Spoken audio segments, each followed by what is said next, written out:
এমন সানি এবং রানি ওয়েদারের মধ্যে যদি চলে যেতে পারেন ডাইনোসরের শহরে, যেখানে ডাইনোসরের আওয়াজ এবং তাদের মাথা নাড়া থেকে শুরু করে অনেক কিছু ইন্টারেস্টিং আপনি দেখতে পারবেন, যেখানে টকিং ট্রি অর্থাৎ গাছ কথা বলে, গাছ চোখ নাড়া এবং এক কথায় আপনি চলে যাবেন একটি জুরাসিক ওয়ার্ল্ডে, ঠিক যেমন ছোটবেলায় মুভিতে দেখেছিলাম। আজকে এমন একটি জায়গার ভিডিও আপনাদের সাথে শেয়ার করব যেখানে ড্রাই পার্ক, ওয়াটার পার্ক এবং খাবার ক্যান্টিন থেকে শুরু করে সবকিছু একদমই ইজিলি আপনি ভিজিট করতে পারবেন। অর্থাৎ আপনার যদি ক্ষুধা লাগে গোসলের মাঝে, আপনি সাথে সাথে খাবারও খেতে পারবেন, প্লাস আপনার যদি গোসল করার পর ড্রাই পার্ক অথবা কোনো রাইডে উঠতে ইচ্ছা করে আপনি তাও পাবেন।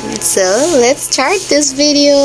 সো ফার্স্টে আমি আমাদের বাসার বেড়িবাঁধ অর্থাৎ নবাবগঞ্জ পার্ক বেড়িবাঁধ থেকে রিক্সা করে চলে গেলাম খোলামোড়া ঘাটে। সেখান থেকে একটি রিজার্ভ নৌকা করে চলে গেলাম ওই পারে অর্থাৎ কেরানীগঞ্জে। নদীর ওই পারে পার হয়ে একটা রিক্সা নিয়ে ডিরেক্ট চলে গেলাম ম্যাজিক আইসল্যান্ডে। মাত্র ভাড়া ছিল 40 টাকা। এখানে দুইটা অপশনে অ্যাভেলেবেল, আপনি চাইলে শুধু ড্রাই পার্কেও এন্ট্রি করতে পারেন আর ড্রাই পার্ক প্লাস ওয়াটার পার্কেও আপনি এন্ট্রি করতে পারেন। সো আমরা যেহেতু ফুল ফ্যামিলি গিয়েছিলাম এবং ডে লং ট্যুর বলা যায় এটাকে, ভ্যাকেশনাল ডে ছিল, ফ্রাইডে ছিল, সো আমরা ড্রাই পার্ক সহ ওয়াটার পার্কে এন্ট্রি নিয়েছিলাম, যেটার টিকিট প্রাইস পার পার্সন ছিল 600 করে, অর্থাৎ 4 জনের পড়েছিল 2400 টাকা।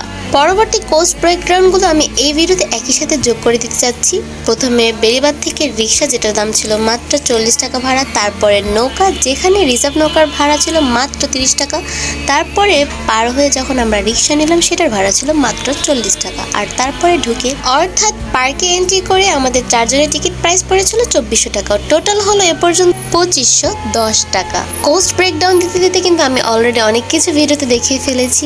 কথা বলে সেরকম ট্রি, দেন ডাইনোসর, একদমই রিয়েলিস্টিক ছিল। তারা সুন্দর করে মাথা নাড়াচ্ছিল, চোখ বন্ধ করছিল, খুলছিল, মানে আমার খুবই ভালো লেগেছে। এই জায়গাতে আমি অলমোস্ট 3 থেকে 4 বার এসে পড়েছি, বাট এই জায়গাটা এখন টোটালি রেডি আপনাদের সবার সামনে প্রেজেন্ট করার জন্য।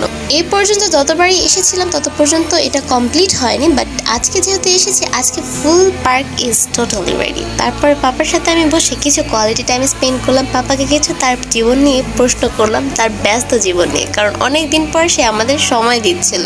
এই ভিডিওটা আমার খুবই ভালো লেগেছে, কারণ এই ভিডিওটার পিছনে এক্স্যাক্ট আমার পিছনে একটি ডাইনোসর ছিল, যে কিনা সুন্দর করে মাথা টার্ন লেফট টু রাইট করছিল। আর এই এক্সট্রা অর্ডিনারি ক্লিপটা আমি বাসায় এসে তারপর আমার চোখে পড়েছিল। অ্যান্ড এখানে আমি আমার আউটফিট চেক দিচ্ছিলাম।